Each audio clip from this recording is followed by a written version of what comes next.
And we are live. Good evening, everyone. Welcome to Holy Crap, the Vlogcast. Vlogcast that comes from a skeptical point of view to answer some of the questions of why. This vlogcast started as a combination of spite and I'm just pissed off at YouTube. Thanks, guys.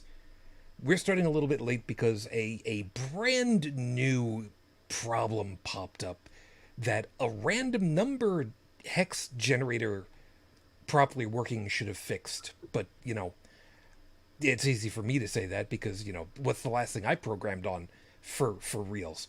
A Commodore 64. You can't overclock a Commodore. Actually, you know what? I don't know if you can. You can overclock a calculator. I don't know if you can overclock. You know what? We'll find out later. If it exists, there's a YouTube video about it. It probably is. Yep. So, hi everybody. I'm pissed. No, actually, it's one of those things. Part of this is follow through with the old adage that sometimes the journey is more important than the destination. That's going to be important later.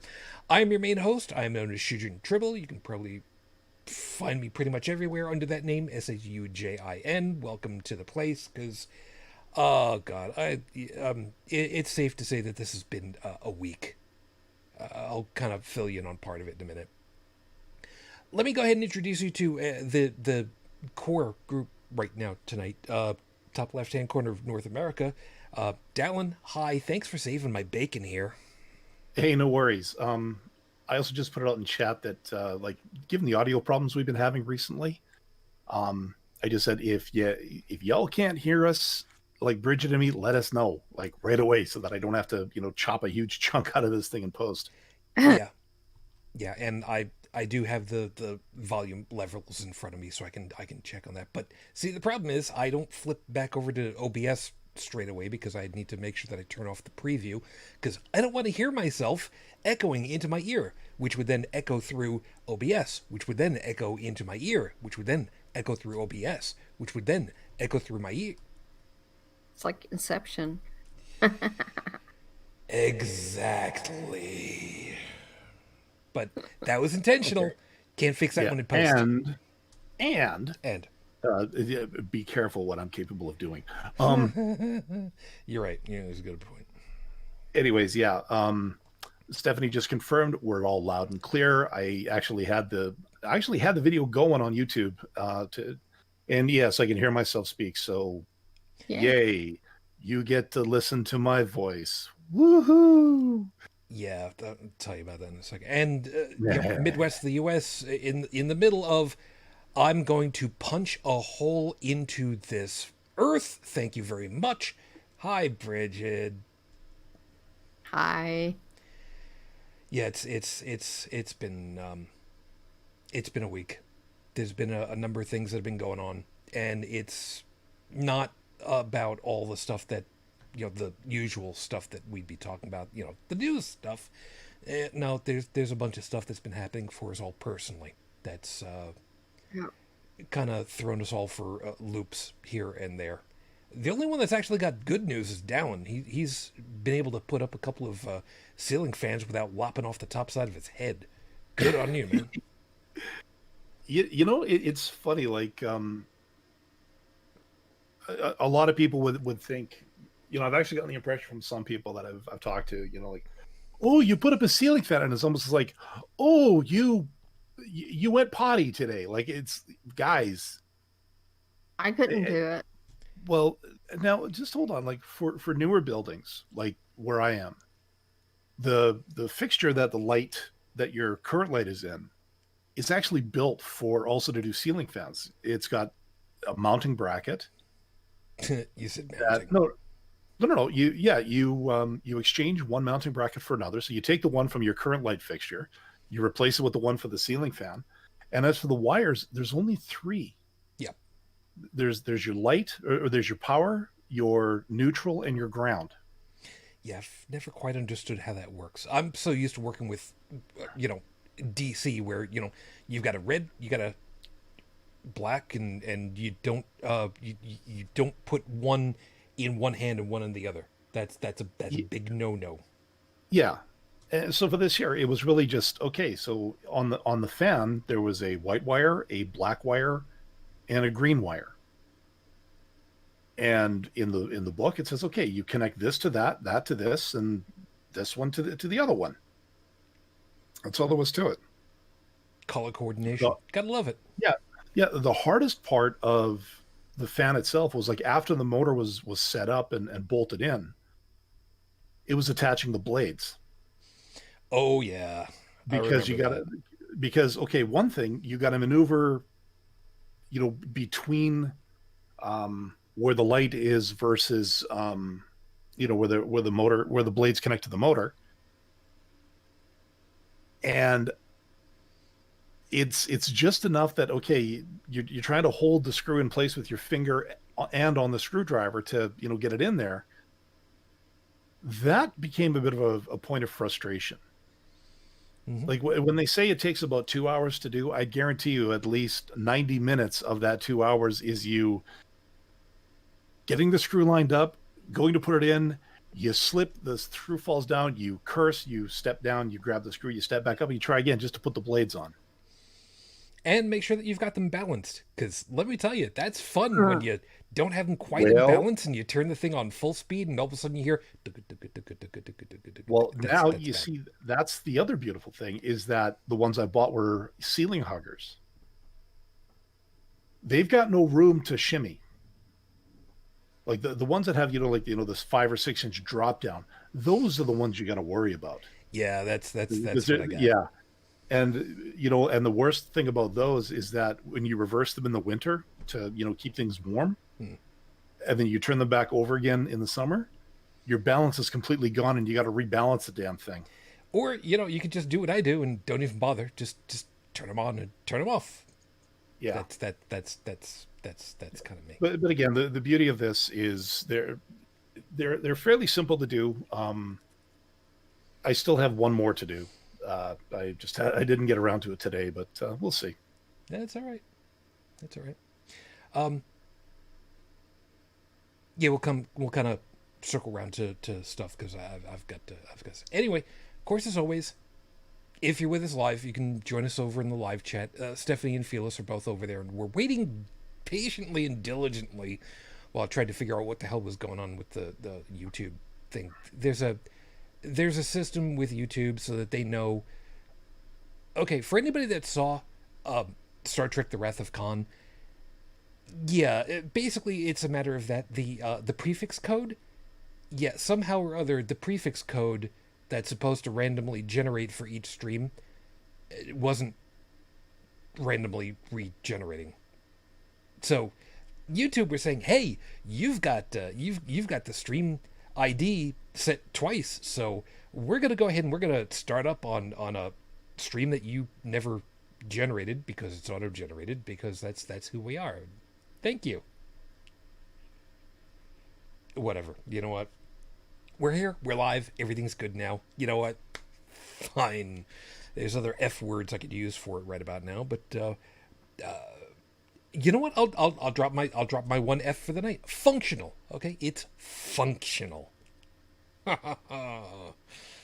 just gonna leave it with that. Just be done with it. Whatever. Anyway, so thank you all for being with us. I will tell you the one piece of frustration that I've got tonight is I've got this little piece of plastic basically over here. It's about the same size as a new Threadripper CPU. It's not a Threadripper CPU. It's a little super cheap PNY solid state drive I was going to put in my computer to have it boot faster. I can't find a SATA cable anywhere. I went to Best Buy in several locations. Yeah, as a company, we don't even have any right now. Sorry. Okay. Wow. Yeah. So, Bert's Bikes does not have bikes.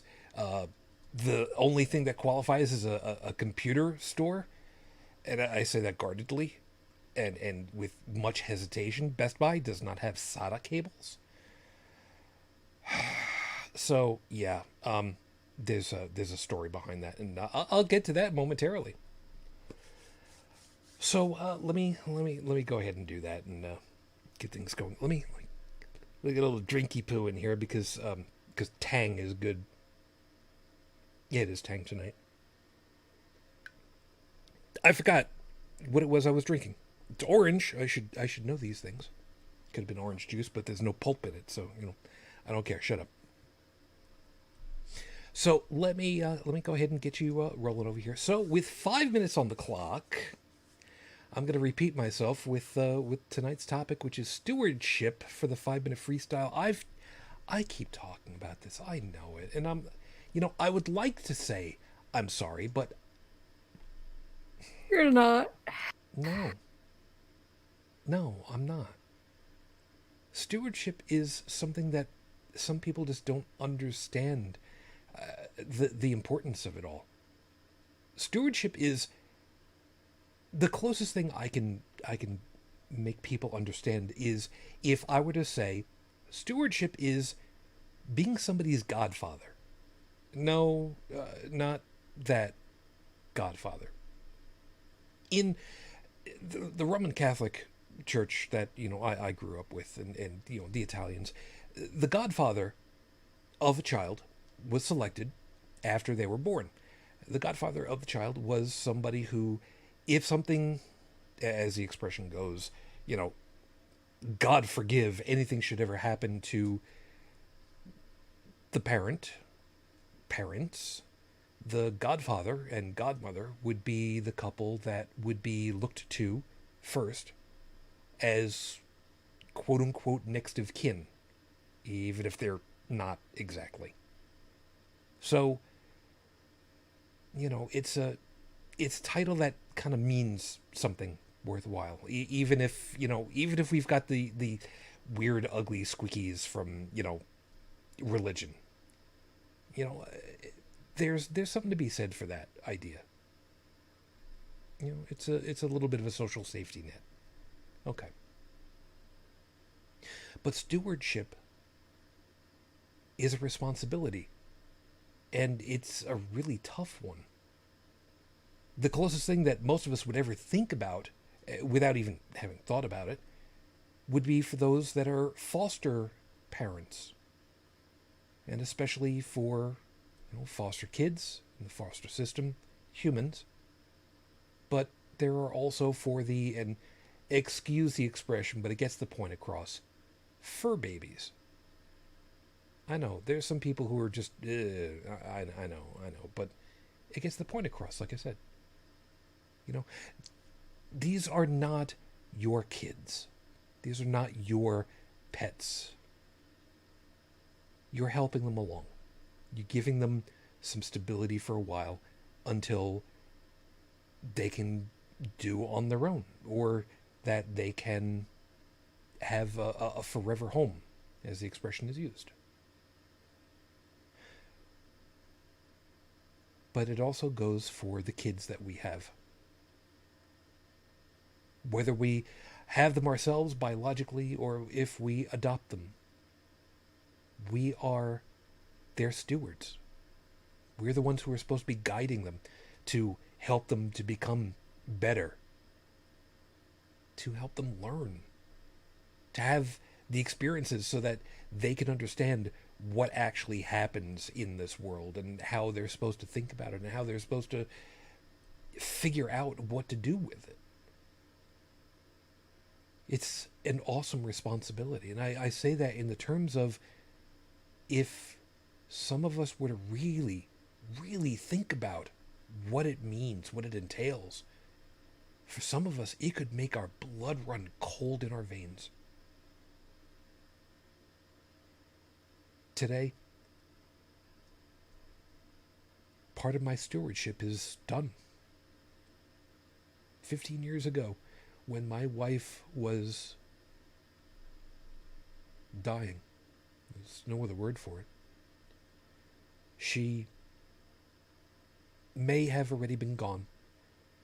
I refused to believe that she was just gone. I did believe that at the time she still had something going on up in her head. At least I was hoping as much. Because the last thing I wanted was for her to be hearing her mother telling her, "You're not allowed to die before your parents. That's not right. That's not what you do." I promised her. I gave her my word that I would do the best possible for our kid, to give them as normal as possible a life growing up. I'd like to think that I fulfilled that.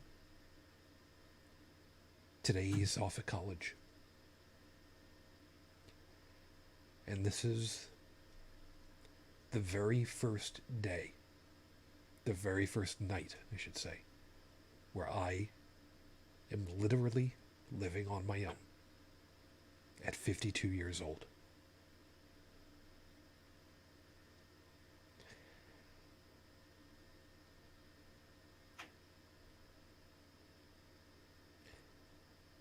I don't know what to do with myself now.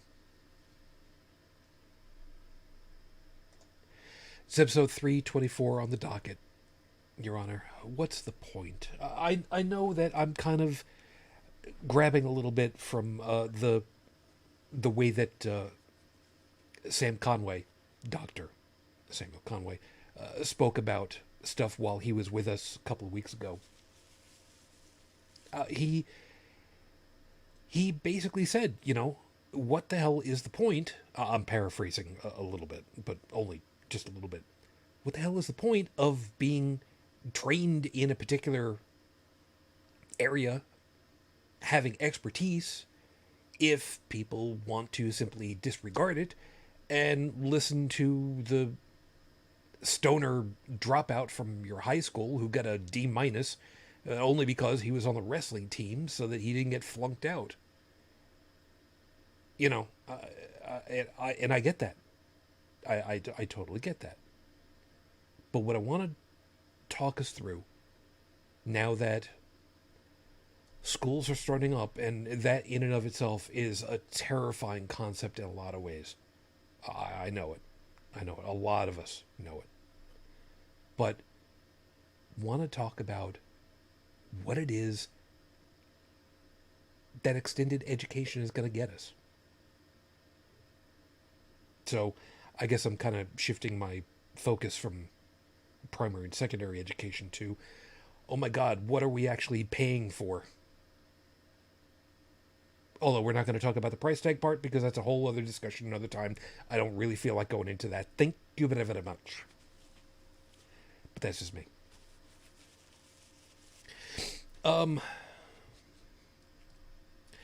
Phyllis is kind of giving me a compliment, although the fact that you wrote father had me getting a little bit worried because I didn't take German, and that looked very German. I was very worried there for a second. So, thanks, I guess. And I'll try to focus my eyes as I get time. And Stephanie, Shujin, you can carry on supporting and applauding. The hardest part of parenting is letting go.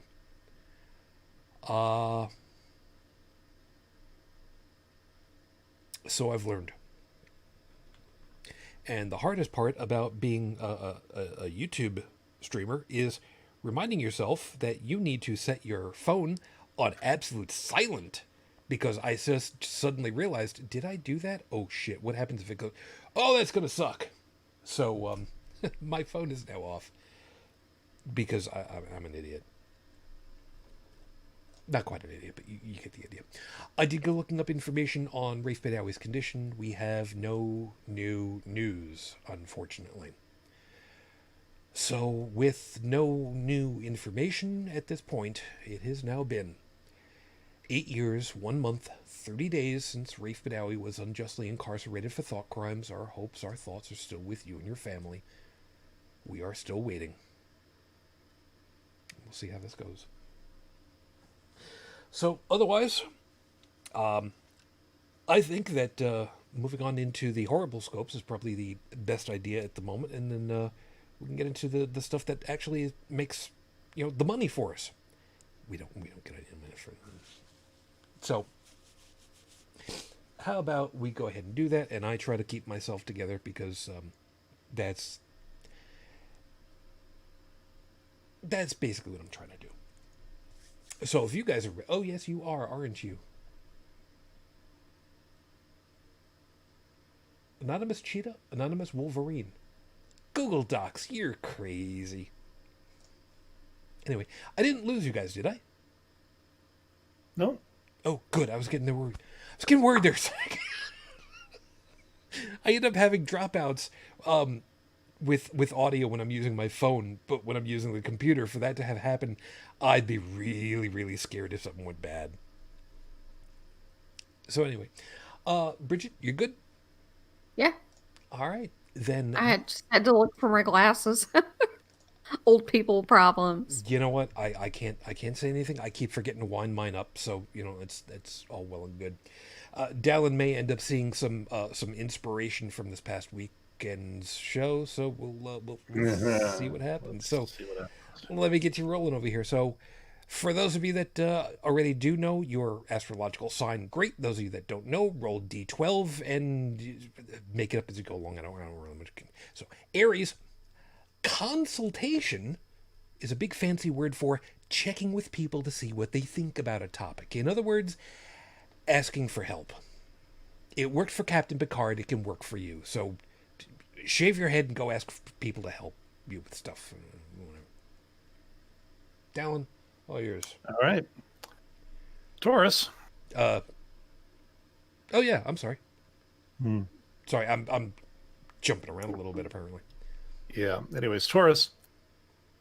You woke up this morning thinking you had to do something meaningful, something grandiose, something epic. That was just the dream talking to you. Next time, try to control the dream, and you can live out your fantasy of being the greatest American hero, just not canceled. That had such promise and potential. Gemini. Life is not a destination. It's a journey with twists and turns and tunnels and roadrunners all over the place. Did you drive into that roadrunner painted tunnel and go all accordion-y? You've now discovered that your life is at the mercy of termite terrorists, meaning every bad thing that's ever happened to you is because someone thought it was funny. Yeah, termite terrace. Some people don't worry about it. And accordingly, you actually got that. Good. I wasn't sure if I spelled it right. I you know, whatever. Cancer Moon Child. Cancer Moon Child. People who tell you nobody can hold you down but yourself have obviously never been on a fourth date with you. Until you get to that point, keep all your purchases from Bill and Debbie Majors out of sight. I'll tell you Leo. all about it later. Leo. 2 words for you, Leo. Road trip. Blow out the dust on your CD drive, get out your copy of Encarta, and pick a destination to drive to. You can start with the studios where Beekman's World was filmed. Sadly, you'll have to deal with another 2 words that plagued Lester the Rat all the time. Air pressure. Your tires are all flat from not having used the car in so long. Guess it's 70s game show reruns and microwave popcorn this week. Again.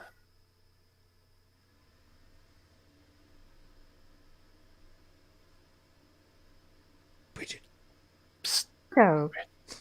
And I am not going to sing this, okay? You're okay. When you find yourself in times of trouble, Mother Mary will come to you in a dream, speaking words of wisdom like "Cool."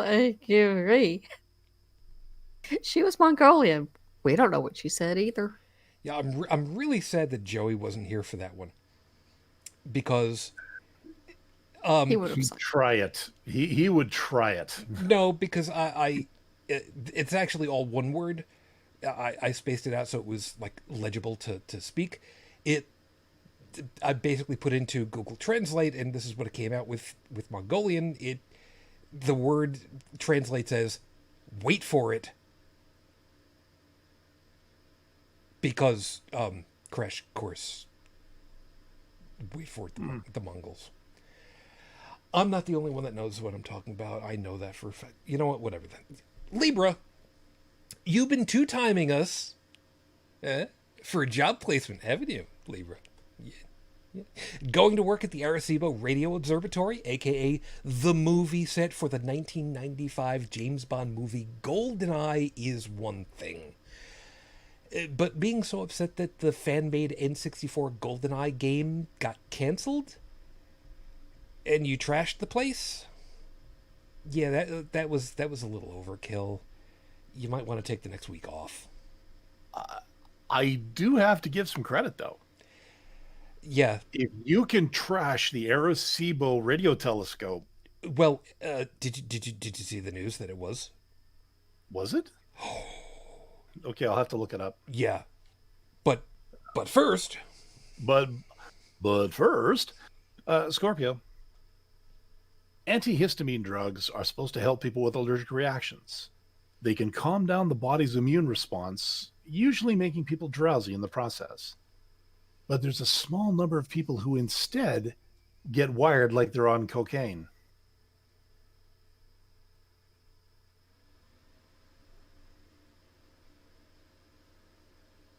Sagittarius. Let's face facts. Sagittarius, that Sanyo 8 transistor all-wave radio is not going to impress anyone. The fact that you know the wavelength for the shortwave and medium wave bands it picks up on will only get you one response from people. Nerd. At least the 9-volt battery in it still works. Go ahead, taste the terminals. yeah. The funny part is, as I was writing that last part, I've got that. I've got that now in my.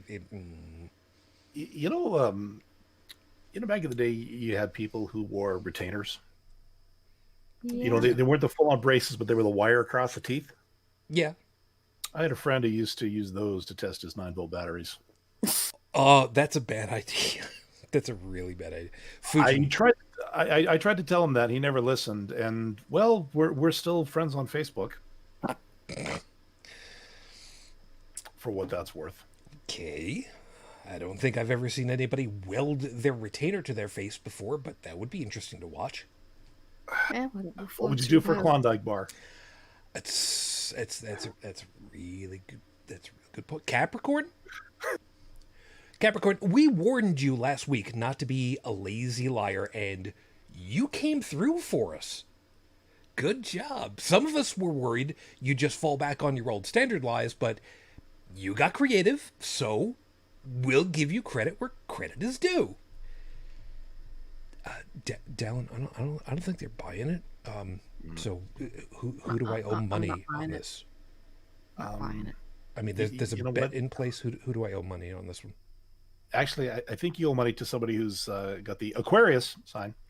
Don't worry, guys. We'll just put the money in the kitty for the end of the year staff pizza party. We know pizza is a sacred commodity to you. We would never sully it with things like pineapple. Sorry, I was about to say something to somebody who I know is definitely not listening to the show. Anyways, I just reminded people that fruit doesn't belong on pizza, and you'll have people so confused they'll have to agree with you. I told Dalan that there was inspiration from this past week's show. And but again, I'm gonna say technically, tomatoes are considered a fruit. technically, what you should really be saying is actually. So actually, you're technically wrong. Actually, You know where you can stuff your pedantry. it's pronounced pedantry, but okay, that's fine. Pisces. Sorry to screw with you like this, but it'll make sense as the week goes on. High Five was a preschool kids show from Australia, whose logo was a cartoon hand. High Seas are best heard from Maynard Ferguson Trumpet, not from inside a boat, and definitely should not be drunk from a box. And last, all of those image files you have hidden on your work computer under C, documents and faxes, documents, 2018 reports, financial sign-offs, Macmillan Building fiduciary Excel sheets. Yeah, IT knows about those. The only way you're getting back into a new job will be to move to Australia, pinch pennies by drinking high C fruit boxes and learning to play the trumpet in the band, because your finest job days are over. And for anybody who works IT, they know full well exactly what I'm talking about. Oh boy, you know, I born that way. Sorry. some of the horror stories I got from some computers that I had to reclaim from workstation or from offices. You know, there was one that I found was really interesting. This was a company I was working for, and their entire marketing department, which was about 10 people, got poached in one day by a competitor. Damn. 10 people gone. I got the call, I got the ticket, and the help desk dispatcher called me and said, yeah, we got X number of computers from the marketing department that need to be reclaimed. I'm like, okay. So me and the two guys I was working with, we went there. We started packing up the computers. Pretty standard fare, except the fact that they had the 19-inch monitors, the 19-inch CRT monitors. Okay. Hi, I just dated myself. No, there's nothing wrong with that. I mean, I'm pretty sure the one I've got over here is close to that. Yeah, but anyways, so we're checking things out, but you know, we're popping the CD drive to make sure that everything's cool in there, and I see a blank CD. I'm like, okay, pop it back in because I just want to make sure that, you know, nothing. Is this something I have to turn over to the regional IT manager? Oh, please tell me it was an old copy of Encarta. Nope. Yeah, I was afraid of that. Of course, back then, Encarta still would have been fairly new. But what it was was a pirated copy of StarCraft.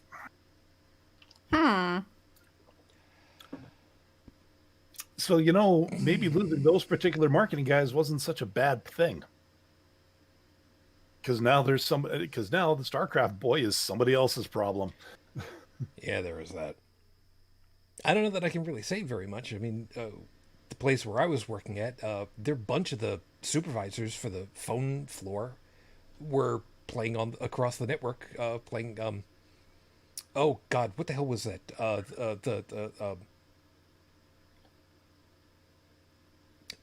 Semi 3D rendered spaceship. Crap.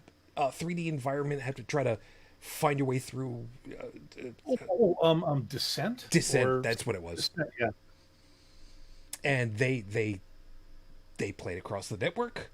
You know, it was at night where there was like almost nothing going on, and you know they hooked themselves up on the phones so that they were all talking to each other. Yeah. You know, but again, back then businesses had the networks, and today, did they? Yeah, and now today it seems that home networks are much more robust than most businesses. Yeah. Yeah. Yeah. Considering what I can do with my network right now, oh yeah. Mm-hmm. But we'll go ahead and we'll chat up about Hex one of these days later. Which, by the way, the little one got in touch with me as I was still driving home, which took a long time because reasons, and let me know that he got his computer all up and running, which was pretty good. And he even tried out Minecraft, talking to the home server over here. And he didn't have to reset anything for IP addresses. Which got me wondering, wait a minute. If you were talking to hexadecimal, the Minecraft server, by using the external IP address, but you were here at home doing that, the stuttering that you might have had could be explained by your computer talking through our modem, talking to the Roadrunner DNS server, talking back to our router, talking down to Hex, and then making the trip back around again instead of just your machine Hex, your machine Hex. Yeah, we had some people, some of our clients that had that same problem with some of their computers. They were trying to talk to a server, and they kept insisting to use the external router for their internal computers. I said, well, why are you doing that? Well, that's what you've always done. I'm like, yeah, and your performance sucks, right? Well, yeah. Okay, try this. And it's like, I'm communicating this information to an IT guy. You know, Now, sometimes, but to be fair, some IT guys, there are some IT guys that don't have to deal with internal versus external IPs. it's true. For their small networks. Yeah, they have internet access, but that's handled some other way. They still might go to like an internal router IP to get to that external access. Yeah, some of these guys don't understand the difference between an internet connection and your intranet connections. Yeah, and to be honest, the two routers I have, I can count how many times on one hand the number of times I've actually gone into that firmware to make any changes or to even scout things out on them. I think the last time I did it was when I turned one router into an access point to increase my wireless coverage in this place.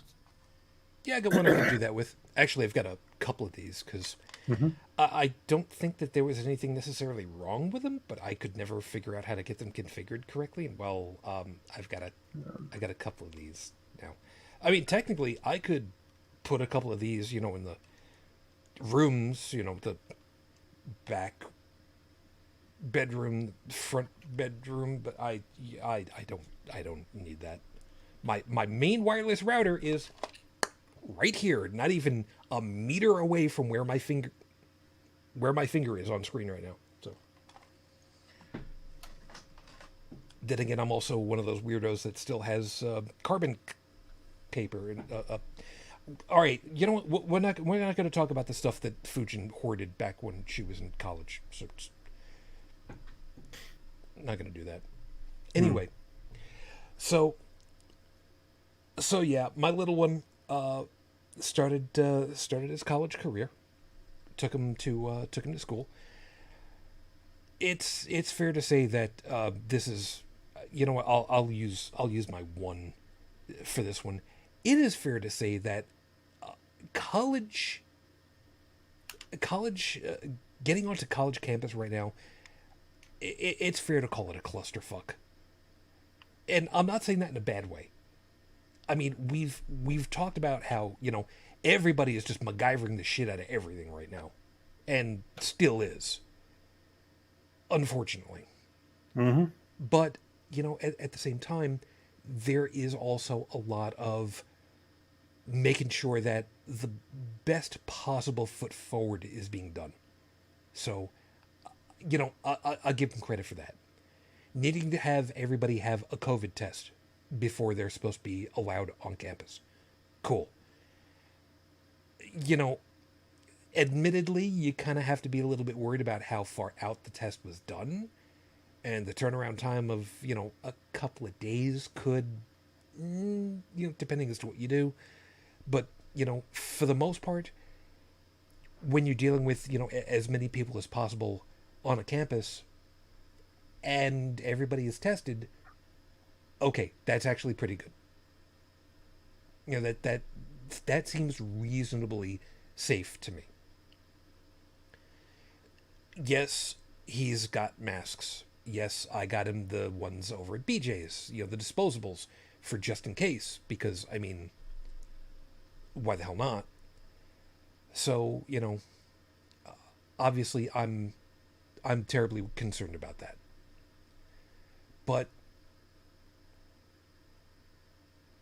once that's all taken care of, what is it that we're hoping that, well, I'll say it this way. What is it that we're hoping that the kids, I'll explain, are going to be getting out of college? Because the idea has changed over the decades. And I'm saying the kids because when I went to orientation, when I went to college back in '87, we were told the only difference between a high school senior and a college freshman is one summer vacation. Yep. Mm-hmm. Now, this summer vacation has been spring break and summer vacation. So, this has all been weird for everybody, and we know it. And I can still remember, back in the 70s, overhearing people and in various media, like TV shows and whatever. The idea was get yourself a job and, stick with it, and, you'll be able to move up. You're not going to get as much if you go to college and learn about something and then be a manager for others, because you would then have a lot more information to work with to organize and make sure that a business is working better and more profitably. And, you've got more avenues available to you as you move up, as, you work yourself to the bone and show that you're ready to take on whatever extra responsibilities that don't necessarily involve alcohol poisoning right away. But that's there's changed, two schools. hasn't it? Oh, it has. There's two schools on it. It used to be that, you would go to college or university, you'd do your 3 to 4 years, you'd get your degree or diploma or whatever it is, depending on the course you're taking. Yeah, at least 2 years, at least. Yeah. But the thing I learned, like when I started into academia, was when you get out, you will not automatically become a CEO. You will not automatically become a manager. That they get the degree or the piece of paper that you get upon graduation gets you in the door. And that's all it does. It shows that you've gone through and gotten the education. But after that, no, it's all you. Like I said, that was the biggest thing I learned, was when you get out, you better be ready to have your expectations managed or reset. Now, that's not to say that college and when I say college, I do mean university as well. Just college rolls better off the tongue, and I'm tired. Yeah, and truth be told, I really don't. I will admit, I don't know what actual technical difference there is between college versus university.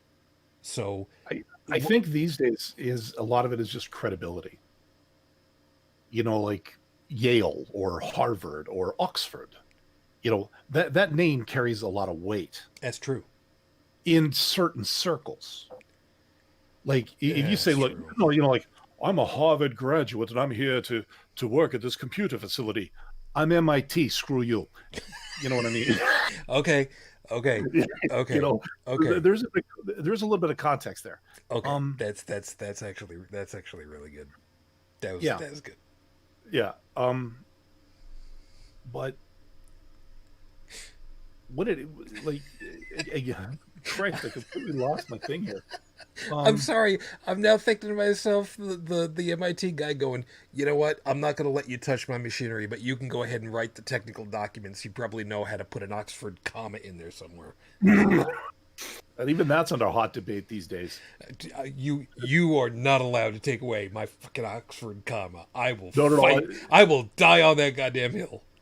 Yeah, no, I'm with you, and I've actually got a few author friends of mine who are on the other side of that argument.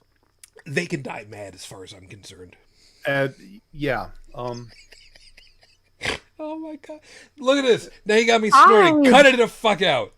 Yeah, but there are people who, okay, so, one guy goes to college, and another guy just starts doing his own thing. Let's look at two people. So at the end of the college career, there's a significant student debt because of loans. Yeah.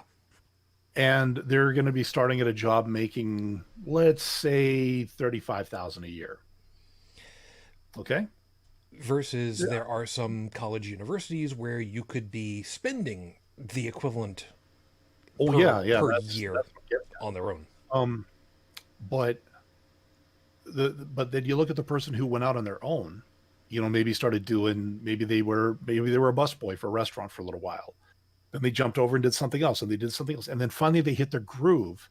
Maybe they started their own business. Maybe they started working for another company at the bottom.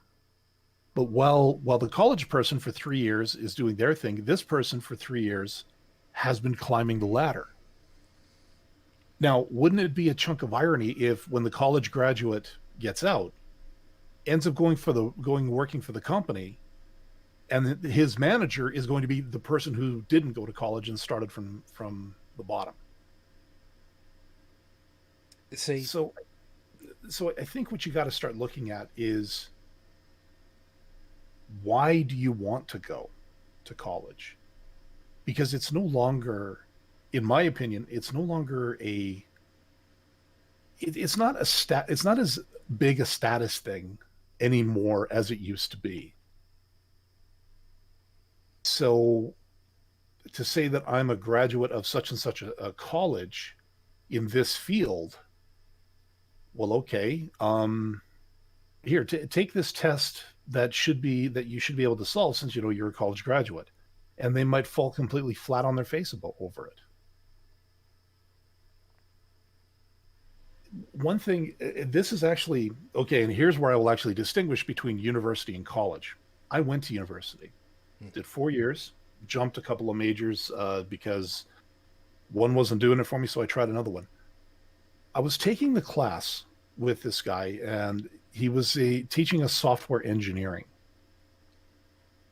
And what he was teaching was, how the chipset of a Motorola chip worked inside of a Mac. At least that was the model he was basing his stuff on. you mean the 68,000 series CPUs? Yep. Oh, I know exactly what you're talking about. Yeah. So, we were learning about X gates, OR gates, XOR gates, AND gates, blah, blah, blah, blah, blah. And I flat out asked him, I said, okay, look, I'm trying to come at this from a practicality point of view. Like, what am I learning here? And what he told me actually stuck with me. He said, well, what I'm really trying to give you here is more of a philosophical understanding of these concepts. That was a deal breaker for me. Because a philosophical understanding of concepts will not get you scratch in a working world on its own. Now, I left university shortly after that, and I applied at a college. My instructors, they were not, only one of them was actually an actual professor. The other ones were just instructors.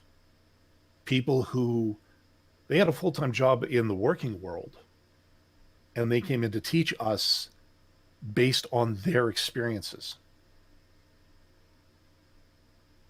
What I learned from them was stuff that was relevant to the second I get out of college. I can start applying for jobs and know my stuff or understand what it's coming from. And it was hilarious. I walked into the first big interview I had. I walked in, and it turns out the production manager I was dealing with was also a comp-sci graduate, computer science. And he says, well, we're working on something, we're using object-oriented programming. Do you know about that? I'm like, well, yeah, I know the concepts. He says, what's your concept? And I said, okay, we have a table that we're sitting at right now. He says, yeah. So your table's made up of, let's see it. I literally went down, I looked around, said, okay, so we got 5 parts, generally. He says, yeah. So you've got your top, you've got your legs, and you've got this connecting panel between the two. It was for stability. It was a big boardroom table. Okay. I said, now if you think of each one of these pieces as an object that has its own properties. So, you have table top has a length, a width, and a thickness. Maybe it has a material. Maybe it has this. And a guy looks at me, and he's like, this guy just coded a boardroom table. I got a call a week later, ended up meeting with the vice president of the company. And 3 days after that, I had the job. But I didn't learn anything like that when I was in university. All I learned was all this lofty stuff. Now, I'm just looking at Stephanie saying that educated people are a major asset to a country, so we should be paying for serious education with our taxes. I'm glad she put in the term serious education, because things like STEM, science, technology, engineering, mathematics, those I consider to be, very important. I would also loop things like medicine into that, law. I would mix into that. There are definitely a number of disciplines that a well-rounded, well-taught mind should have at least passing familiarity with. But and I think, and especially when it comes to things like the sciences, the technology, the engineering, medicine, legal, and say what you want about lawyers, but we do kind of need it, just given our situation, our current society. Even economics to some degree needs to be thought of. Yeah, and I mean we can even just back up lawyers to realize that what lawyers are they are the great debaters. You learn how to debate law. All right, first off, that's, oh my God, so boring. But I'm saying that from the standpoint of looking at a whole bunch of different places where, oh my God, how many freaking law books do you have that date back to the with case law going back to the the 1820s, and it's still freaking relevant for some stupid reason. Yeah. But I think anyway. Yeah, but I think if you're going to start, using tax money to fund education, like post-secondary education, I think there does need to be a line that you have to draw as to what are you spending the money on. Because, and okay, this is the capitalist in me saying this, but there should be a proviso that the degree you're pursuing is something that will make you a contributing member to society in a very legitimate way, in a very major way. So like sciences, so your chemistry, your physics, I guess that's where medicine would come in too. Your pharmacology, your space exploration, all of that stuff. You get your BSc, maybe you go up to your doctorate or your PhD in it, but the fact is, eventually you will become part of the system that, maybe you are the one that creates the warp drive. Maybe you are the one that actually gets the Hyperloop to work properly. Maybe you are the one that designs the computer that, maybe you are the author of the next quantum leap in human evolution or societal evolution. You know what I mean? It could be. You could also be the physicist that explains to people that a quantum leap is actually really, really tiny. But I mean, that's pedantry again, and we're not going back into that. So, whatever. Or maybe you're the computer scientist that actually finally perfects the bitch slap over IP protocol that I keep talking about. Yeah, until we get hammer over IP, it's not going to happen. I'm safe over whatever. But the ban hammer is hammer over IP version 1.0. Yeah, well, I don't think we've got it. Anyway, but yeah. But I want to go back to that also, and I want to have you jump in, whenever you feel like it, Brigid, also on this one. From what I remember, from like I said, my first semester at college was at, I'll admit it, it was September of 1987. Yes, I know. It was the same time when Star Trek Next Generation came on the air. There's a whole thing about that. Ask me about that someday. Anyway, the point being is that it was at the State University of New York, which the acronym for that is SUNY, Fredonia. Yes. Hail, hail, Fredonia. Yes, I know. The Marx Brothers. Look it up sometime. Anyway. But SUNY College was not terribly expensive. It was still possible to save enough, over successive years, maybe getting savings bonds, for instance, over, a long term of a kid's, lifetime, so that they'd be able to just pay off the college. If I remember right, 80s, what was it? It was something on the order of, I think, $2,500 a year. I think.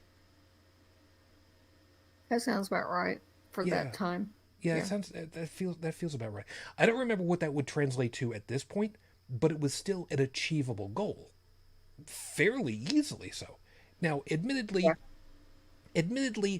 when you go into the quote unquote public secondary post-secondary education, it is very highly subsidized. It does not cost a figurative arm and a leg, but you can still get you can still get some very, very impressive degrees.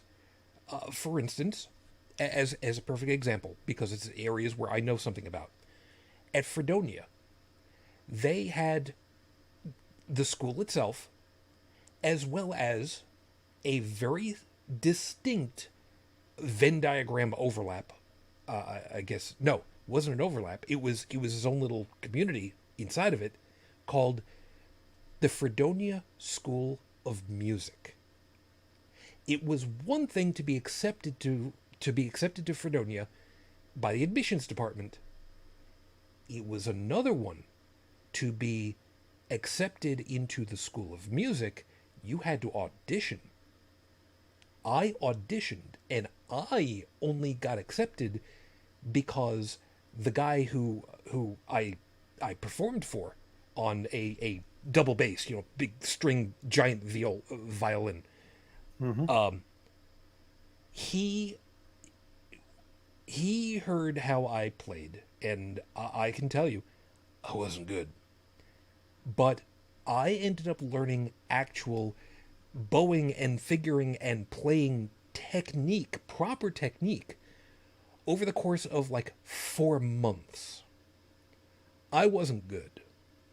But the guy basically said, look, if you've shown that you've been able to learn about this much actual proper learning technique in 4 months, I'm willing to go ahead and bring you on as a probationary kind of thing. So long as you show that you keep improving, we'll keep you going. Now, the reason why I'm bringing this up is that if I had gotten a degree there in music education, which is one of the things I wanted to go for, that's pretty big time. That's kind of, not quite, but that's kind of got the same kind of clout as getting a performance degree from Juilliard or from the Crane School of Music, which is also another kind of thing with the SUNY system. So, there's stuff like that. So, you don't really have to pay... Sorry, you didn't have to pay a figurative arm and a leg by comparison then, as compared to now, because, now you can just add a 0 onto the end of that price tag, and you're still close, but not quite. Brigid, when you finally went to college and you learned all this new stuff, and I gotta imagine, wait a minute, did you end up paying for it yourself at the time? No. When I first started, tuition was $560 a semester, but I went on scholarship. That helps. Youth school scholarship. Yeah. Oh, yeah. They, paid for everything except for the books. Mm. Um, Oh God, fucking books. Yeah. Oh man, you have no idea how much I'm worried about that for the little one right now. God. Anyway. But then when I was active duty, I also took classes. I think it was, how much were they charging?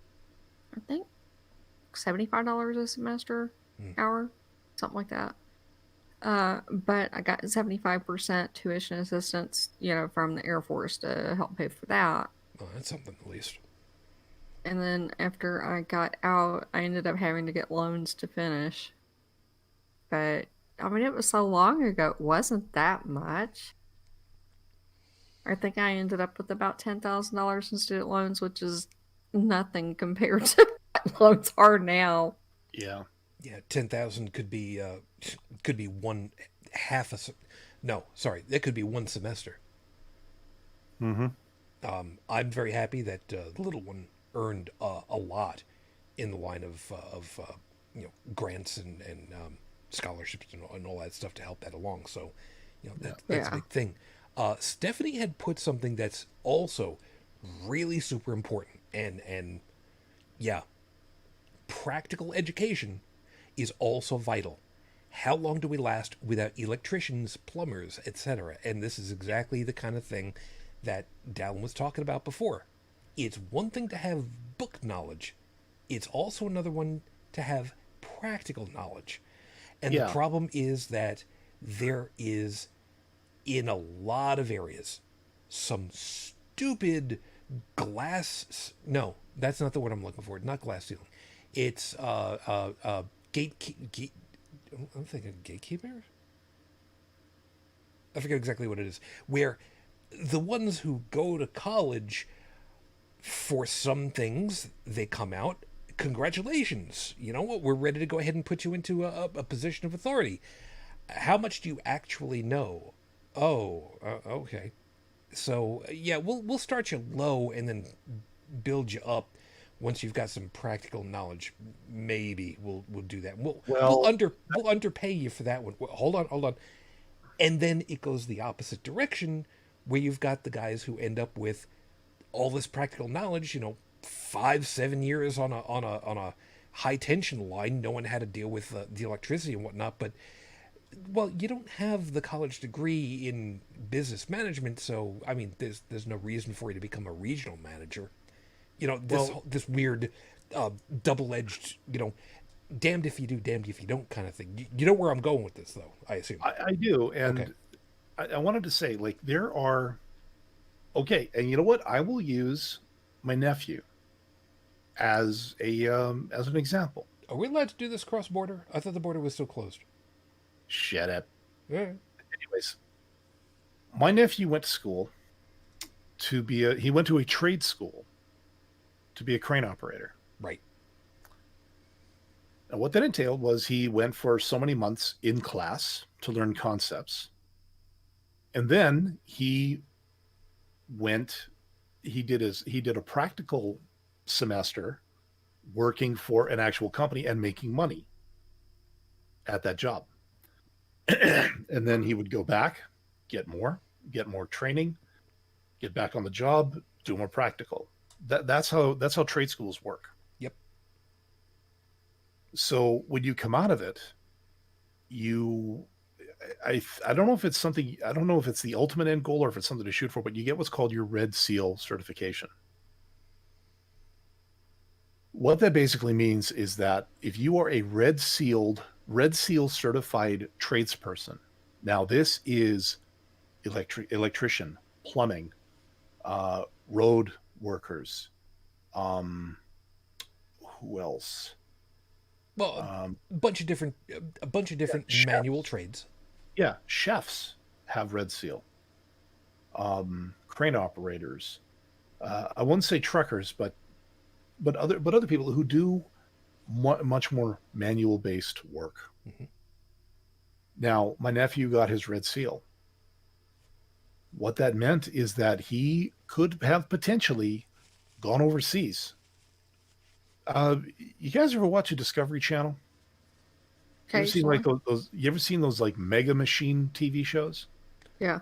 Where they talk about the cranes, like the 300, 400, 500 tonner, what was the engineer smoking when they designed this thing kind of heavy duty?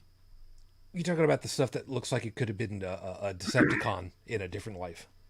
Yeah, or something that would actually be used to, build the Enterprise on the ground. Yeah, nobody wants to do. And I'm sorry, never mind. Moving on. He was trained to work with those. Basically, when you're Red Seal, you can go in and you can prove that, yes, I know how to do this. You just train me. You just scale up the training so that, the 40 tonner I was working with, I can now translate those concepts to this 400 tonner you want me to work on. There's a saying in the trades that when you're Red Seal, you can write your own ticket, Mhm. which basically means you are in demand. So I don't know if mechanics are Red Seal, like auto mechanics. They should be. Because you think about, how many cars there are out there. And I mean, if you had people who like to work on cars in their spare time, you know what? Go to a trade school. Get your certification as an auto mechanic and start pulling in serious cash doing something you love. Why not? Something to be said for that. Yeah. I mean, especially these days, you look at you look under the hood of your car or my car or yeah, there's a reason people like you and me take them to the garage because we don't know jack Well, about. we know enough to yell and scream at whatever the shit the engineers who put it together in the blueprint machine were smoking. Oh yeah, and as much as we'd love to introduce their faces to our fan belts while they're running, um, but no, the thing is like see a need, fill a need. These people, there are people out there that they love to work on this kind of stuff. So why not want to make something out of it? Like I'm a firm believer in trade schools. Like I don't think college is for everyone, and I don't think college on its own should be mandatory, and it shouldn't. And there are also families. They're, oh, my son didn't go to college. I'm so disappointed. Well, what's he doing? Oh, he's an auto mechanic. Oh, yeah, what's he pulling down a year? Oh, about 85,000 a year, and you're disappointed? Well, he didn't go to college. No, instead, he made a choice. He went a different route, and from the sounds of it, is doing pretty darn good for himself. So, yeah, no, I'm in full agreement with Stephanie that I think there's definitely. I'm a huge proponent of trade schools. I've talked to people who, they were worried about going to college. It says like, well, what do you like to do? I know one guy, he likes to work with the Department of Highways right now. And I said, well, is there something in that, in all of those jobs, that requires a trade that, you can make some serious cash off of? And she looked at me and kind of went, well, maybe. I'm like, check it out.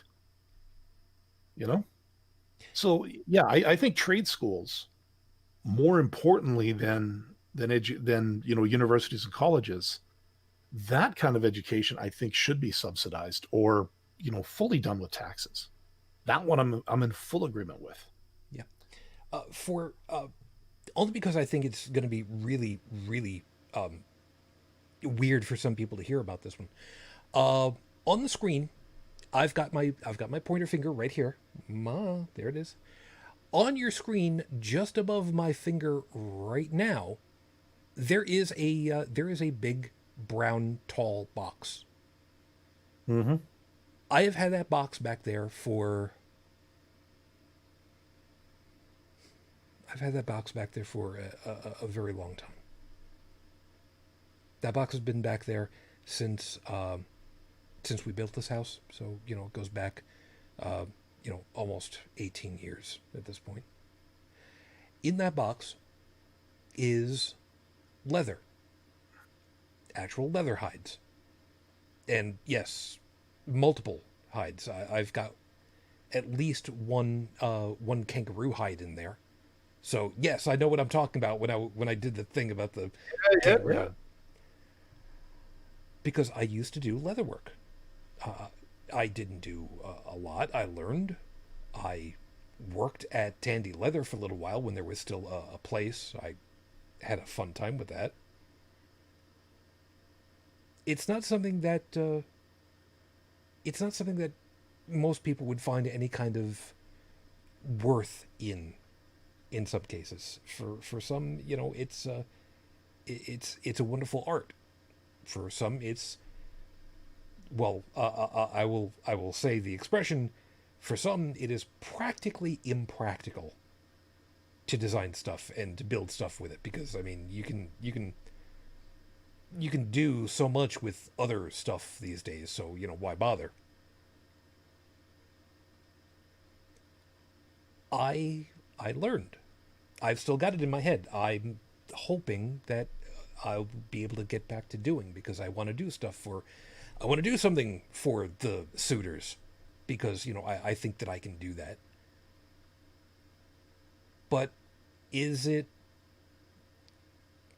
I don't know what the right expression for it would be. Is it high help societally?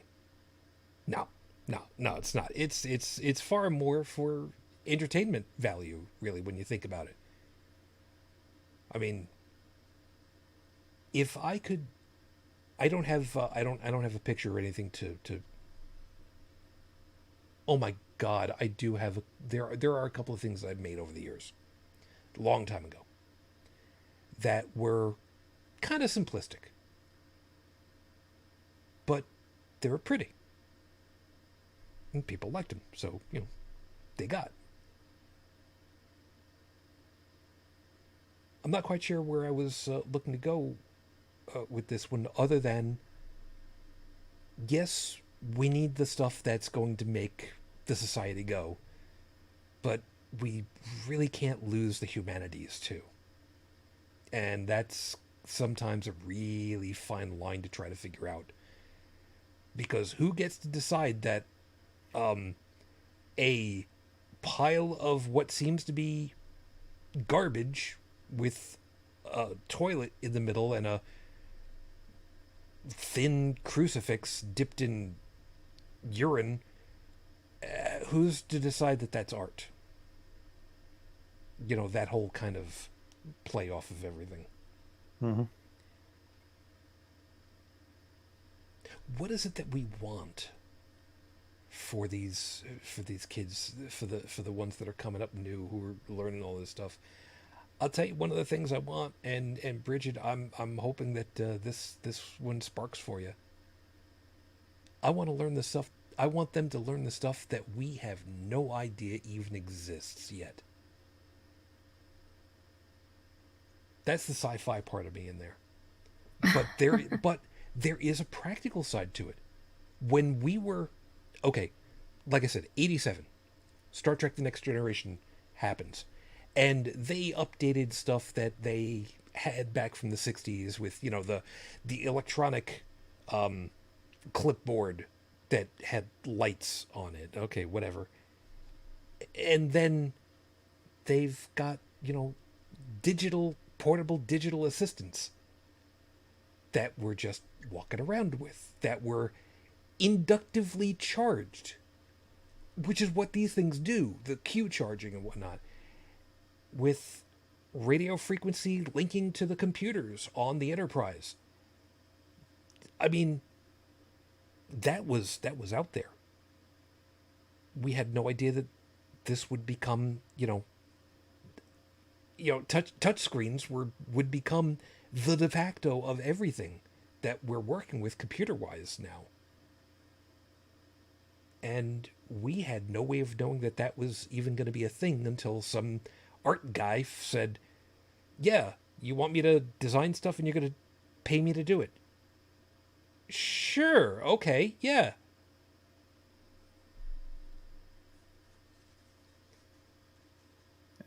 In the medical area, it's the guys who were supposed to be working the in China on infectious disease. What the hell was the right term for it? Infectious disease. The guys who were supposed to be like looking into the whatever new pathogens might be coming out. I want to say virologist, but I could be wrong. Yeah, that's good enough for me. Yeah, sure, we'll go with that. What's a good one that you would the folks who figured out how to do DNA sequencing and CRISPR. Yeah. Well, the Human Genome Project, even before that. Oh my God, the fact that they were able to do that. Yeah, but I mean that's supposed to be what education is. It is standing on the shoulders of giants every step along the way. But before you can stand on the shoulders of the giants, you have to build your own ladder to get up there. And this is where education, this is where it starts, is that you have to know the concepts. You have to understand where we've been and where we are so that you can go beyond. And this is where a lot of people are having a lot of problems these days is, for whatever reason, where we were, and then they inject a shit ton of politics into it to say that, that's now invalid. So now where we are, no, we're going to inject a shit ton of politics into that, so that's invalid. Or we're going to throw a bunch of stoner Twitter blue checkmark people in to say, this is all invalid because reasons. So it's like, so what, do we have to redo everything that we spent the past, 1,000 years learning, and we have to relearn it because some people are sensitive about it, or because now it's so political we actually have to mind everything to get back there? Did you know there is an actual argument going on right now? And I mean, you're going to look at me and think this guy's insane. Go for it. There is a heated debate over whether or not 2 + 2 actually equals 4.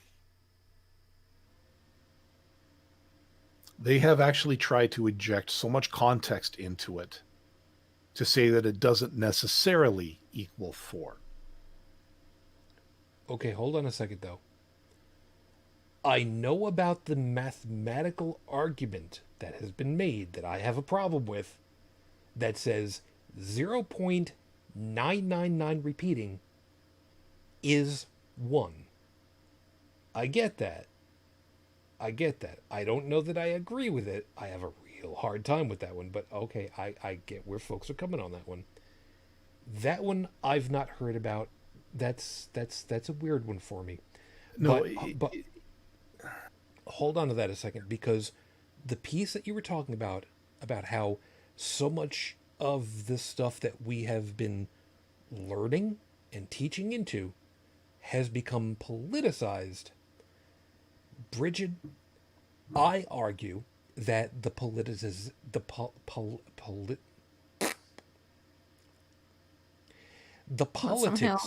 of it all. You know what? I don't care. Fuck it.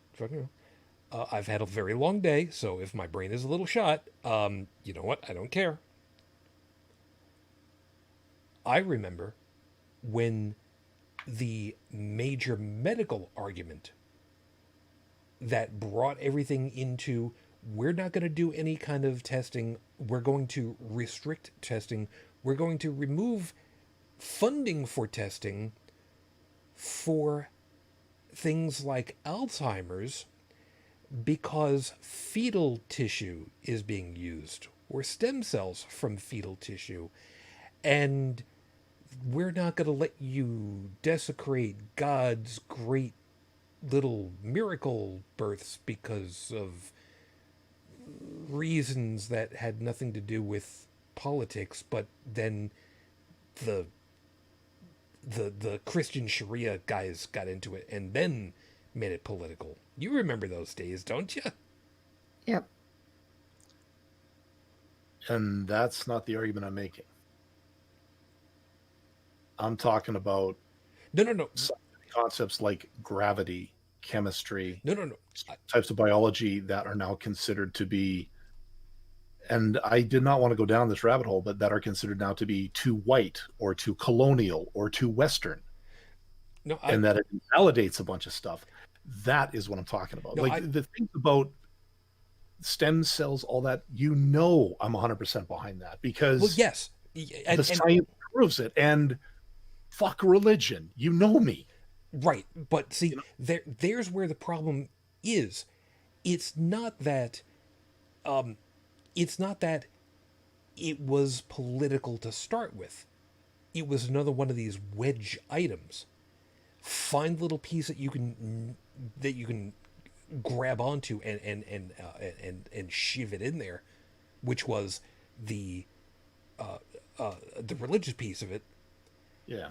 and then you can start to wiggle that because the unholy alliance between evangelical Christianity and American politics is just, I don't have a bucket that I can gag into right now, thank you very much, so I'm gonna try to leave that one there. But were it not for that, funding would have continued on, and actual well-funded, well-sourced research would have continued on. Yeah. And who only knows where we would have gone with that. Now, Yeah. the reason why I'm bringing that in there, is that there are things about these pieces where it's piggybacking onto something else. I don't see why that should even be. And I get the funny feeling that if I were to go looking through more of those items, and admittedly, like I said, it's been a long day, brain's tired. I may be completely wrong on this one. I'll be happy to be wrong because I'll learn something after I've gotten some sleep. That maybe there actually is exactly that. There's stuff that is simply being piggybacked on, and effectively it's a bunch of troll shitlords at work because of it. That's entirely possible too. Again, with the age of information and the age of the pandemic, a lot of people have way too much time on their hands and are bored senseless. Yeah, there is that. But to my point, like I said, before you can stand on the shoulders of the giants, you have to build your own ladder, and you have to be taught how to build that ladder. That before you go further from that, I've never heard anybody use that expression before or lay that out.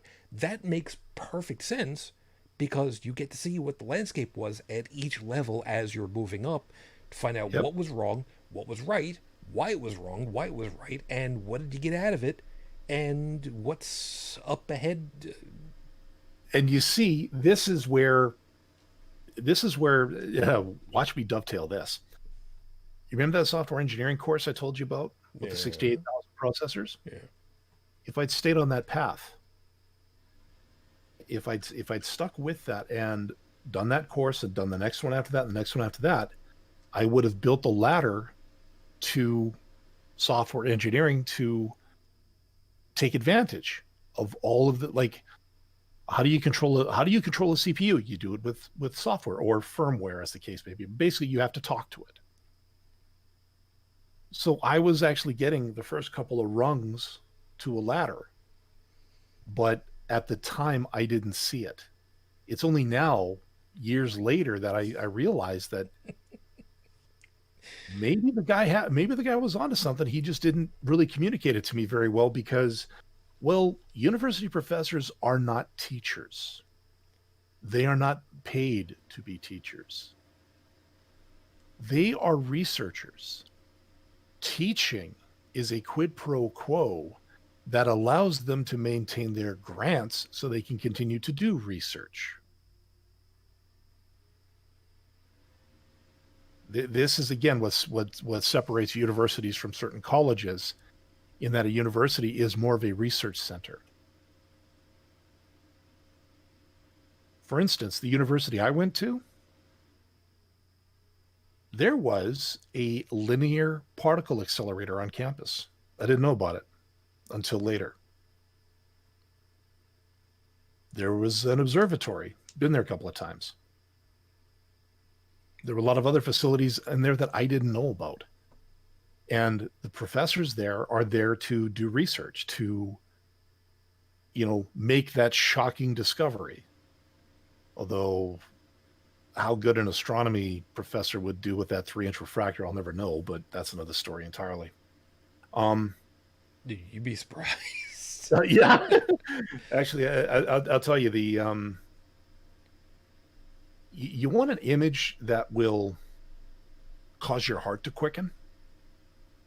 One night, we were doing our lab. I actually took an astronomy course. Loved it. One night, our lab, we were just out in the field. We had field binoculars, and then we had the observatory. And while the teacher's aide was trying to get the damn sidereal clock to work on it, in other words, the observatory will actually rotate with the motion of the stars.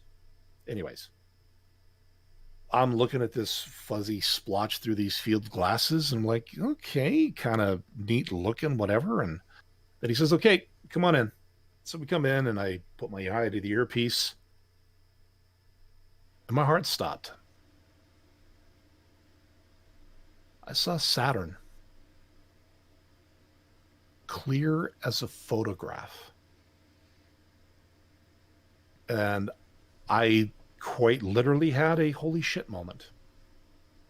And then he says, so you see that star next to him? I'm like, that's Titan, right? And he looked at me and went, I like this stuff. Now, that one baked my noodle. But then he programmed another one in. He says, you see that? And he points up and he shows me the star. I'm like, okay, it's a star. Now look at it. Wasn't a star. It was a binary system. Actually, one of the most common star systems out there are binary stars. Basically, two stars orbiting around each other. Mm-hmm. That wasn't what got me.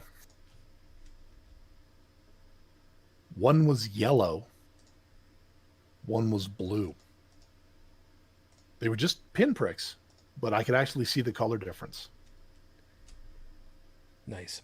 I just dropped a couple of links into our chat of a couple of pictures that I had. Oh my God, how the hell far back was that? When did I take those? 2006. Mm-hmm. And I had gotten a relatively small telescope that I had hooked up to. Well, it came with an electronic camera for it. I don't know that I can actually use it all correctly. I need to get the thing refurbed anyway.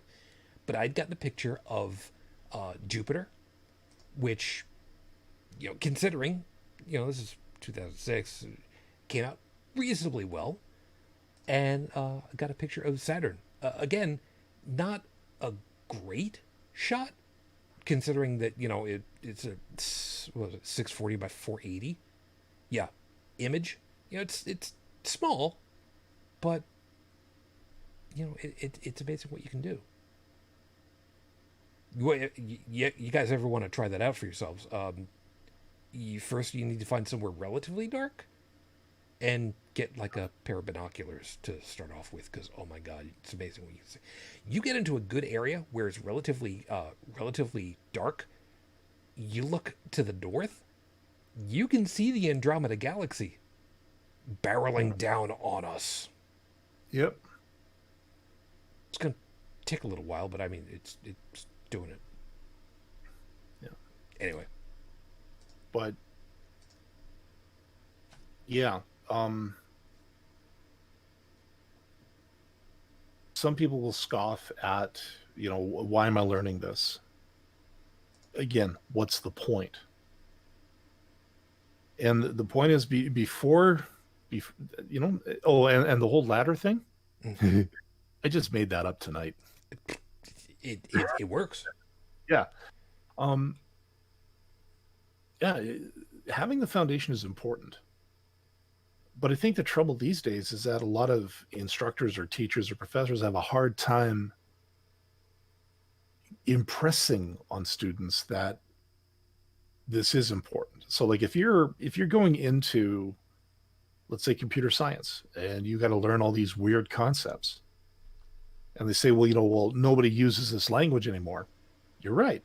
Nobody uses Pascal, or nobody uses Fortran, or nobody uses COBOL. Although I would fight you on that one because I know a few people who do. I've still got my copies of Delphi over here.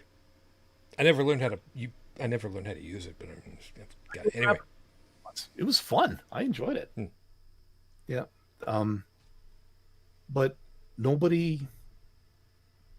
What they're trying to get across is not so much the language, but the concepts that it entails. For instance, object-oriented programming. You know what that is? Oh yeah. Okay. Can't do it, but I know what it is. Yeah. The gateway drug for me for OOP was C++, I think. I think it was the language I learned it with. Probably. Borland? Possibly. But anyways, never really used C in any of my in anything practical. I just finished a Java online course a couple of weeks ago. Guess what? The concepts of object-oriented programming are also in Java. So if you're learning a concept in one language, they're not trying to push the language on you. What they're trying to do is trying to get you to understand that certain languages allow you to create these code snippets that you can then use later on and manipulate in other practical examples. One of my courses in college, one of the lab exams was, here was the objective: to build a database that stored this information, and we could query it this way, and we could display what we wanted, this way. We were not given any kind of language for it. It's like, here's your objective. Here are the specifications. And here are 12 platforms. Choose 10. And build this exact same application using these 10 using 10 of these 12 platforms. So here's your objective. Here are your tools. Go. Yeah. Wow. And those included Paradox, FoxPro, Visual Basic, Visual C, Power Builder, which is an Oracle thing, which I freaking hate. Delphi is one. Yeah. And that lab actually put the point on everything, was that you're not there to learn a language, you're there to learn a concept. And then you're there to apply, and a job will ask you to apply the concept to whatever software platform they're using. The last job I was at, the developers were using Visual C# using the .NET libraries. But to look at what they were doing and to break the code down, it was no different than anything I'd ever done, except the language was different. New wording, new syntax, but yeah, once you know the syntax, as long as you got a grasp of the concepts, you're golden. It's still Tanuk, Tanuk, Tanuk. Doesn't matter if it's with a voice or a guitar. It's still the same thing. Precisely. There's some people who are just like, wonder what the hell I'm talking about, and I don't care.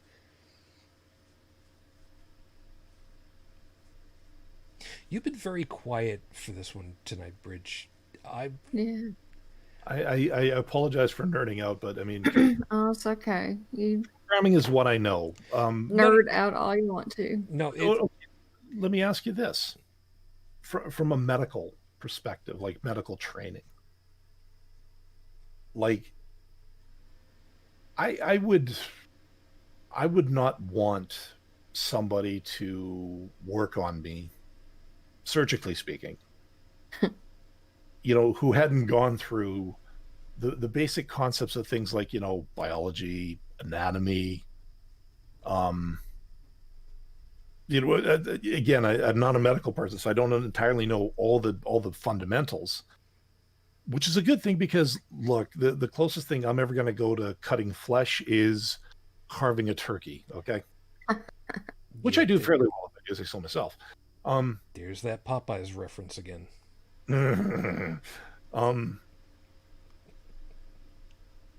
But like I don't know how I don't fully know your medical background, Bridge, which is weird. I've known you all this time. Like what training did you get? Mostly clinicals and starting IVs and things like that. Mm-hmm. So I don't have like any actual. I haven't cut into anybody. I've assisted when people are being cut into. Oh, okay, but even to be an assistant, you had to have gone to, like, you went to school, obviously. Well, yeah, but surgical assistant. I mean, You learn- most of it is maintaining, a sterile field and knowing what instruments the surgeon's going to want and anticipating what he wants and handing it to him and stuff like that. Learning how not to pass out from blood. And blood doesn't bother me. You get over it. Trust me. Well, you get over it, or you don't end up in that particular. Making sure that surgeons got a clear view. Suctioning blood out of the way and stuff like that. Okay, I am quite literally cringing on this. Well, he has to be able to see, and so you have to maintain that field of vision there, or else he can't see. I mean, look, when the drain they put in me a couple years ago, when that filled up with like 2 liters of blood, and my first reaction was, "Holy shit!" And I was so sedated. The nurse looked and went, "We better dump that out." I'm like, "Yeah, it's going to overflow." And by the time they wheeled me back up to the place, it filled up again. That was for that abscess thing that I had before. Yeah. It's just sort of kind of gross. I mean, but... Yeah. Now see, no.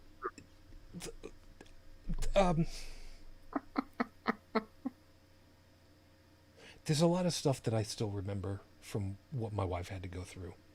Mm-hmm. And there are a number of things, biologically speaking, that at this point for me, it's just like, whatever. It is what it is. Whatever. You press through it because, whatever. We're not going to talk through any of these particular items because there's no reason to, make people start to get, sick to their stomach about it because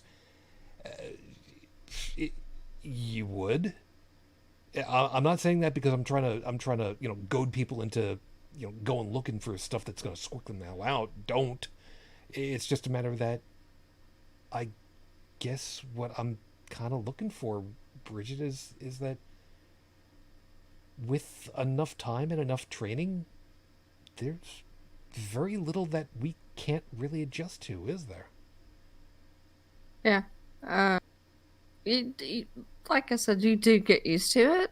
At first, I mean, like, I remember even when I was back in school, the first time that I ever had to dissect a cat and making that first cut kind of creeped me out a little bit, but you get over it. You dealt with a cat? Okay, the most I ever had to deal with was a frog and then a pig. I had a cat for 2 semesters, and his name was Mr. Happy. And it's like the first semester you're learning, where all the muscles are and the bones and all that other stuff. And then the second semester you're learning where all the blood vessels are and where they go to and the veins and all that stuff. And so I had to put up with this one same cat for a whole year and taking this cat home with me to study and putting it in the trunk of the car and popping it out on the dining room table. And yeah. By the way, being mentioned over here, Felix is saying the sight of blood does not bother me as long as it's not mine. Yeah.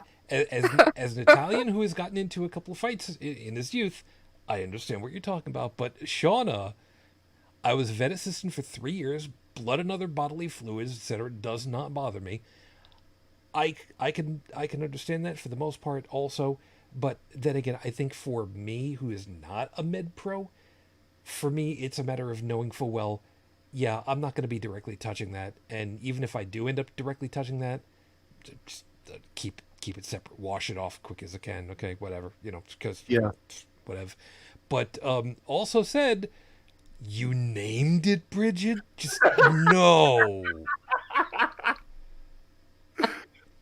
I mean, Yeah, that's Mr. Happy. Well, the worst one for me was when we were working with the pig corpses. One of my lab partners, she was not shy, but I never thought her the type. But like, she's just going at it like cutting it up and everything, and actually ended up beheading the thing. Ah. And then she picks up the head and she's looking at it, and then she actually puts it on her shoulder, and then she's walking around doing Paul, put your head on my shoulder, and I'm like, you are twisted. That's funny. These were the people. It's hilarious. I know, and I mean, we all got a kick out of it. It's nothing I would do personally, but and actually, Shauna just brought something up when she said sharks. It reminded me of, well, I mean, look, if I wanted fish for dinner, I had to go catch it around breakfast time.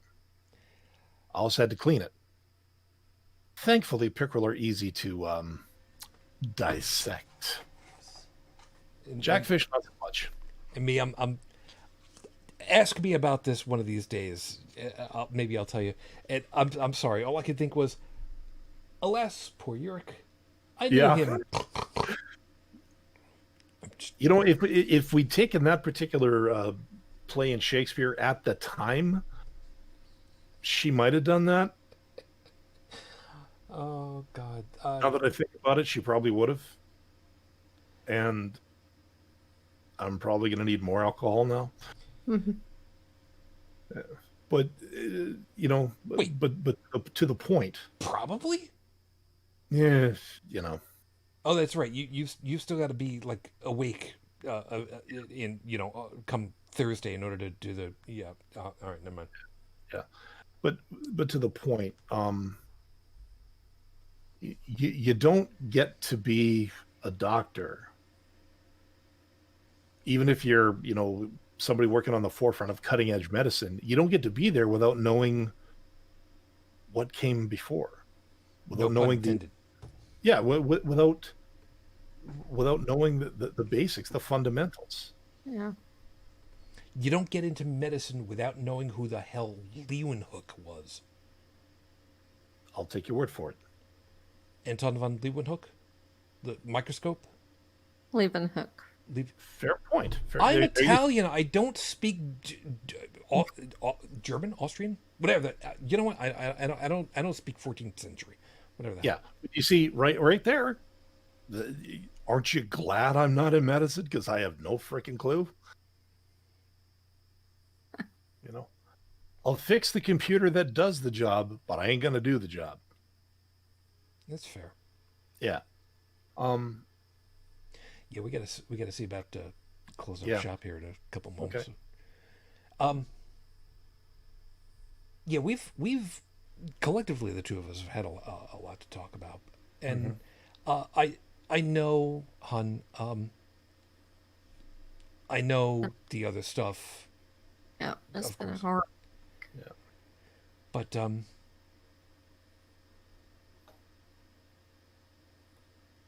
I guess I'll pose it to you directly so that you've got the last of it all, because I mean I've got my pieces, but I've said more than enough.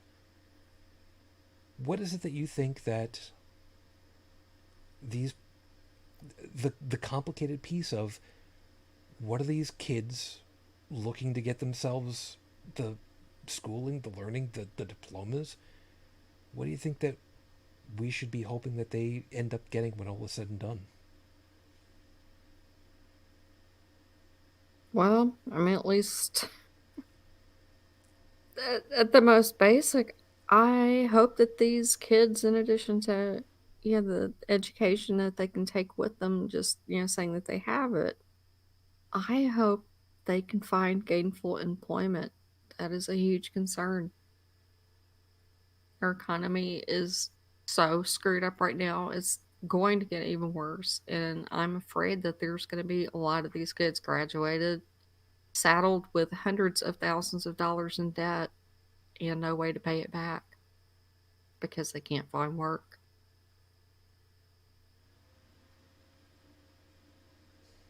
I'm really concerned about that. That is And absolutely valid. and I'm afraid we're going to have a whole, lost generation of, these kids, because of COVID and everything else. It's just it sucks to be them. It really does. We had it easy, comparatively speaking. True that. Yeah, I saw that too. Yeah. That's really where I'm agreeing with Brigid on this one. Is that I hope that those who do come out, with the degrees in the STEM fields, for instance,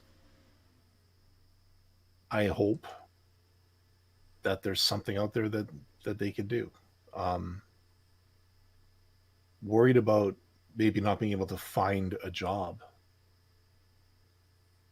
What about what if they start doing something themselves? I mean, it's a slow start, but the internet is good that way. I mean,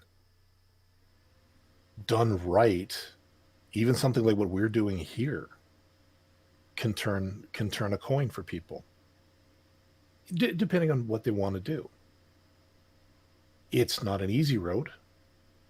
It never is. But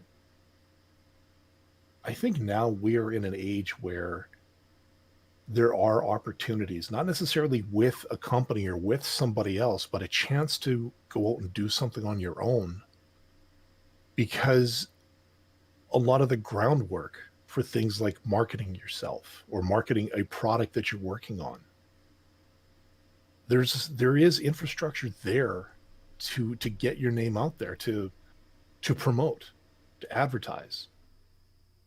I think of things like, something as sublime as an Etsy store, or,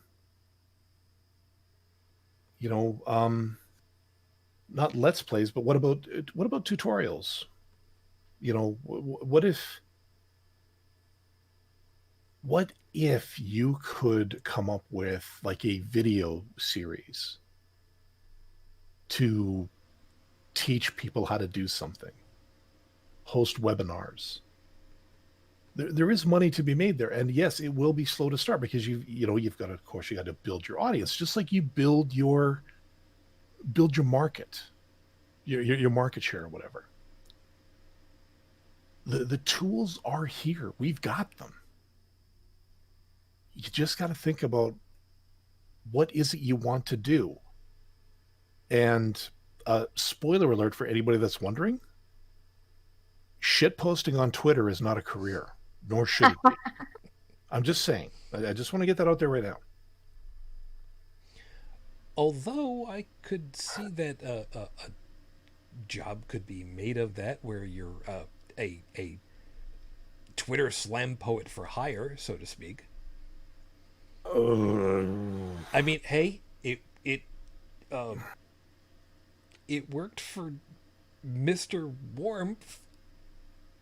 But Don Yeah. Rickles was a special kind of guy, so whatever. But you gotta no, but you also gotta realize too that there are for every star that we see, like for every Markiplier or for every Jacksepticeye, there's a lot of people out there that just didn't cut it. Yep, there's us. Yeah, there's us. Although, to be fair, we were never into this to make money to begin with. No. But Yeah, you got a point. Yeah, there are. This is the age of entrepreneurship, and I really think that hell, there's a course layout for you right there. How to be an entrepreneur, because most colleges won't teach you that. If business people got together and said, okay, you know what?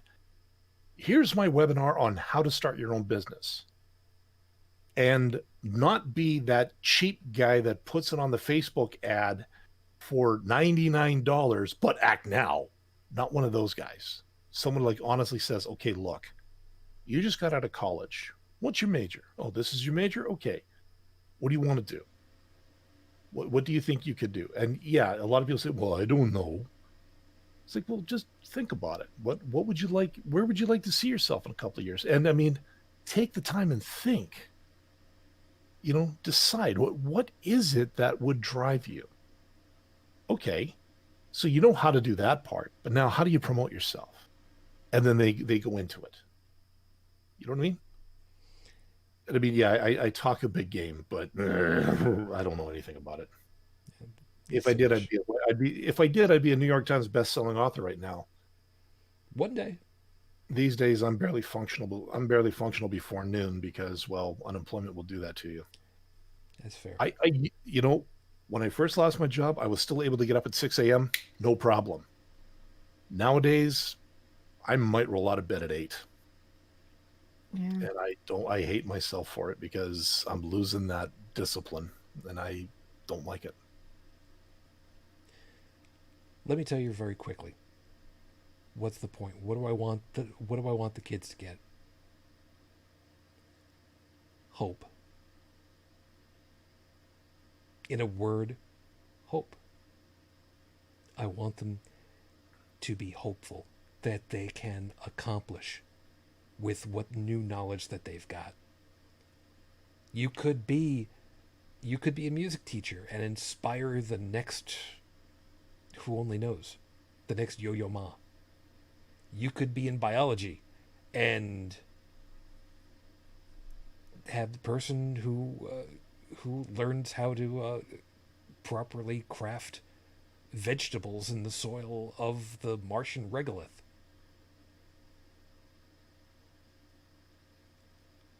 I hope that they end up with the hope that they can make a lasting impression, a lasting change for the good somewhere along the way. Because that is one more rung on that ladder. Ever upwards. What is it that NASA says?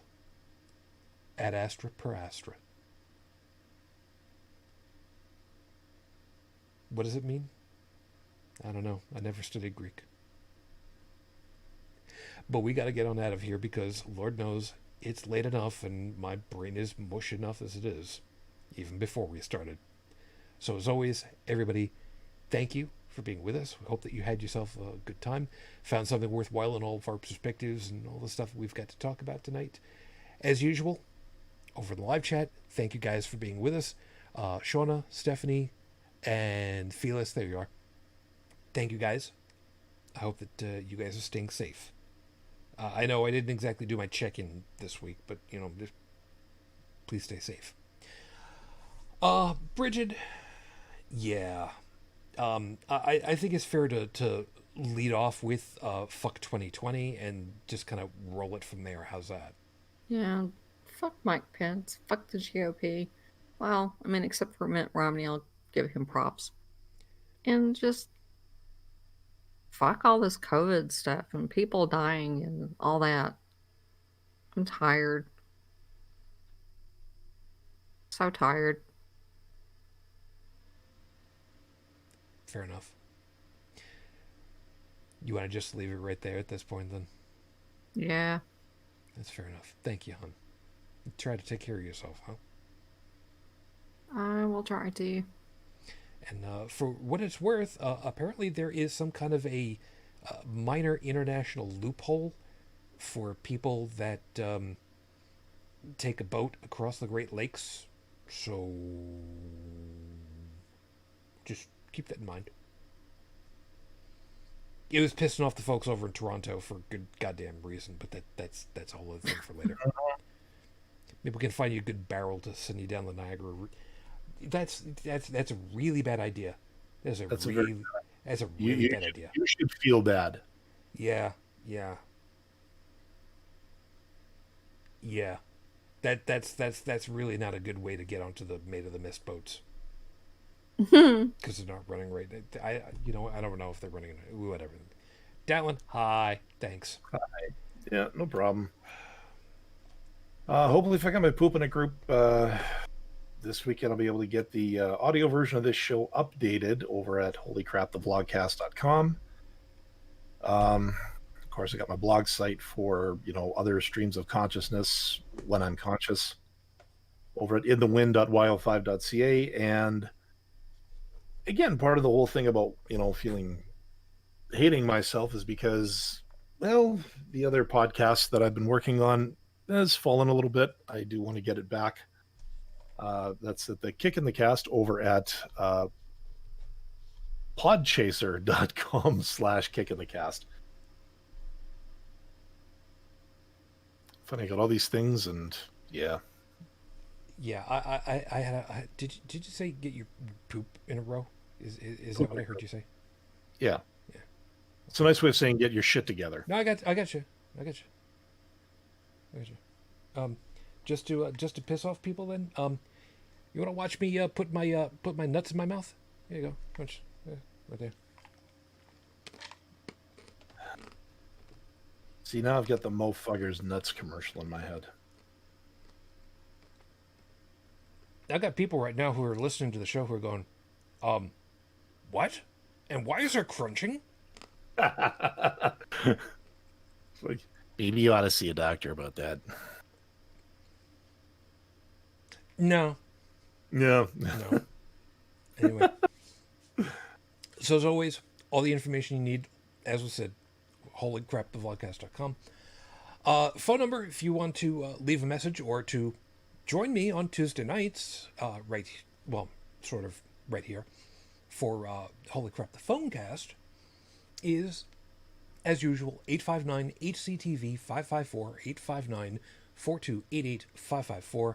Or for those of you in the UK, no. You know what? No. I need to make a list for us here to remind myself I'm not allowed to do the UK version of that. I'm not allowed to do that. I said that for myself. Maybe I'll explain it another time. Some of you know it. Such a dork. You know what? Yeah. She's not wrong. No. Let's face it. No, not wrong. We've both known you long enough to know that, she's not wrong. So, you all take very good care of yourselves. Please be safe. I've got a lot of yelling and screaming I'm probably going to end up doing for the next couple of days, and that's okay. For any and all of you that might be in school in one form or another, good luck. Seriously, just good luck. Don't get downtrodden. Don't be thinking that you can't accomplish. Just